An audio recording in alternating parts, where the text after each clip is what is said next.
Hi, this is Mark Lever, Barbeques Galore Grill32 Challenge, week 22, day 5. And the word of the day is caramelized. Doing some chicken tenders today. These have been marinating in a little bit of sun-dried tomato paste, and also put a little bit of oil in there and added some sea salt and fresh cracked black pepper. Get this turned over.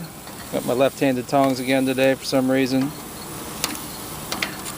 And this is lunch for today. Got soccer practice tonight. And that's it. Nice and easy. These are fast grills. Chicken tenders go fast. So perfect for a day like today. Again, the word of the day is caramelized. Caramelized. See you tomorrow.